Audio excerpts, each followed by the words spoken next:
नमस्कार, आप देख रहे हैं टीवी9 भारतवर्ष डिजिटल और मैं हूं आपके साथ विशाल शर्मा। केंद्रीय वित्त मंत्री निर्मला सीतारमण ने लोकसभा में नया इनकम टैक्स बिल 2025 पेश किया, जो लोकसभा में पास भी हो गया। यह बिल इस साल 13 फरवरी को पेश किए गए नए इनकम टैक्स बिल 2025 का रिवाइज्ड एडिशन। इस संशोधित बिल में वैजयंत पांडा की अध्यक्षता वाली सेलेक्ट कमेटी द्वारा की गई ज्यादातर सिफारिशों को शामिल किया गया। इनकम टैक्स बिल 2025 सभी जगहों से पास होने के बाद एक्ट यानी कानून बन जाएगा और मौजूदा इनकम टैक्स एक्ट 1961 की जगह ले लेगा।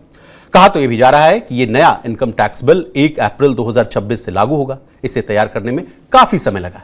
इसके साथ ही डिजिटल युग की जरूरतों को उसके अनुसार इसे ढाला भी गया है। वहीं प्रीवियस ईयर और असेसमेंट ईयर जैसे ऑप्शंस को खत्म करके टैक्स ईयर कॉन्सेप्ट शुरू किया जाएगा। अब क्या है न्यू इनकम टैक्स बिल, इसके आने से क्या क्या बदलेगा, किसको फायदा होगा या नुकसान? इसके अलावा कहा जा रहा है कि इसने प्रॉपर्टी डिस्कशन से जुड़े नियम को आसान बनाया है।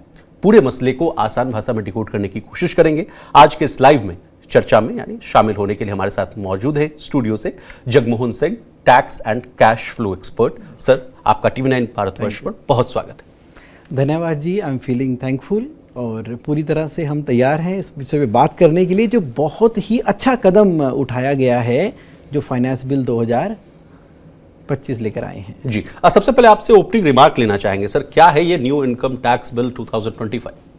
आसान हो गया, बहुत आसान हो गया। देखिए, इनकम टैक्स एक्ट 1961 जो आया था सर, उसके अंदर जो भारी भरकम शब्दों का इस्तेमाल किया जाता है, provided, henceforth, thereto, subject to, यहाँ पर ना भाषा बहुत आसान हो गई है।